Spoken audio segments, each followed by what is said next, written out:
Job Vlog. In kind of gaming related news here. Alright, a lot of you know I have a busted up Xbox One controller. I've had several of them. I think 4 controllers broken. And I'm using one where I was able to switch out the broken left bumper by a whole new bumper teeter-totter. I guess that's all you could really call this. Install that, only it doesn't install quite right. And I can't figure out why, but it just doesn't fit exactly the way it should. So I have to keep the top edge of the faceplate away from the controller. I have to pry that out. And then the area around the guide button that lights up, it's tough to push the guide button. It's tough to hit the, what do they call it? View and menu, start buttons, whatever this shit used to be called back. And now I have to say, like, you know, when I'm talking about hit the button with the 3 lines, hit the button with the squares. Shit. Stupid Microsoft. So the controller, it will work unless I have to disconnect the mic adapter thing at the bottom, because that's sort of holding in place the faceplate that I need in place to move the analog sticks correctly without them sticking for going too far to the extremes, as can happen if you play without a faceplate. So I'm looking into some options here, and they're not good options, and I'm thinking with another Xbox around the corner, and with the massively unreliable news you get about all first-party Microsoft controllers, is it worth getting a new, say, Xbox Elite controller in 2019? I'm saying it probably isn't, especially if, not that I'm making any money or anything or have any need to, but if a new Xbox is coming in 2020 around holiday season, as some are saying, what do you get? About 2 years out of this controller, and then it's going to be obsolete because it's not going to conform to whatever bullshit standard Microsoft has cooked up to necessitate you buying a new controller. But they'll gladly sell you an Elite controller that has a design that's about 3 years old for $150. The shit doesn't even have an LCD screen on it, and you're charging that kind of money still. Shameful, Microsoft. Well, the Elite has a few advantages. The D-pad has a removable surface. You can change out the cross for a grid thing. You can swap out parts as far as the sticks are concerned. I'll say this of Microsoft's controller, though. The base default came with the Xbox One controller has excellent touch points on the analog sticks. That rubberized rim around the side, I never have any grip issues whatsoever. Haven't had any issues of that wearing down. There's no slippage. It's excellent. So if you were looking to get a bespoke customized control, I don't see why you would need to change that part out. I do have issues with the buttons on the face.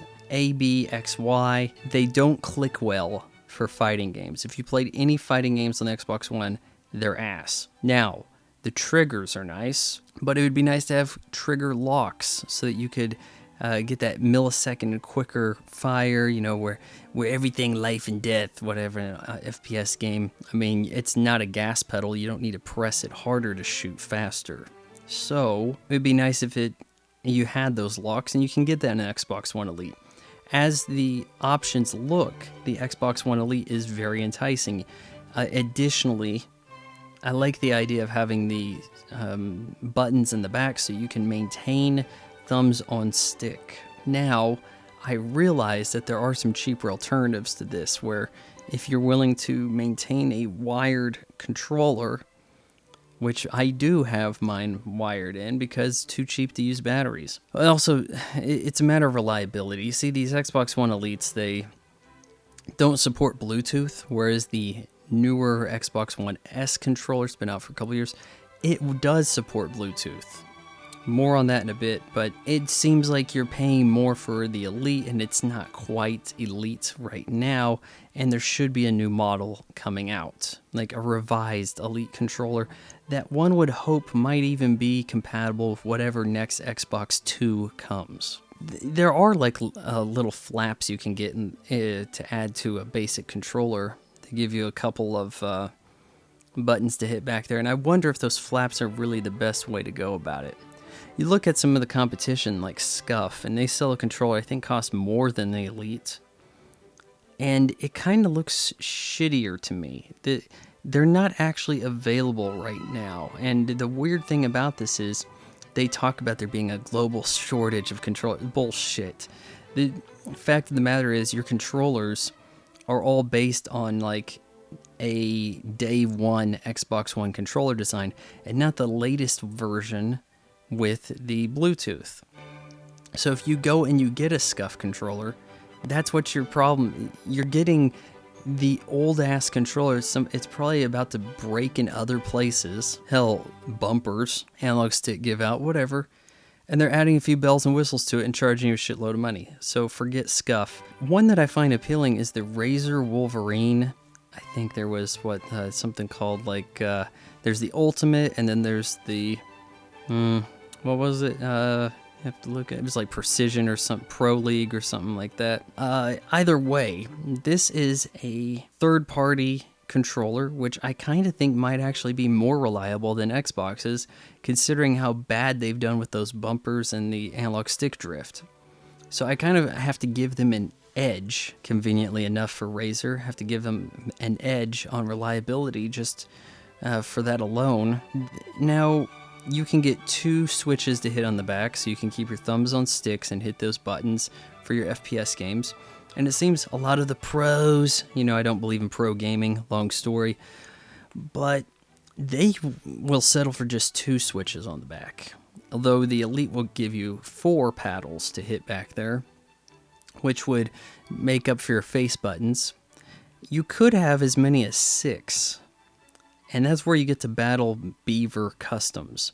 They actually put buttons in the handles and about anywhere you want in the back of that controller.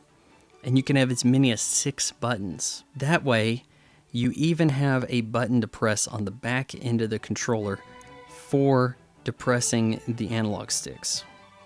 That's something to think about. And that seems enticing. If you had good control of your fingers back there, sure. You can also have soft clicks. There's a lot of customization there. You can even put a logo as your guide button.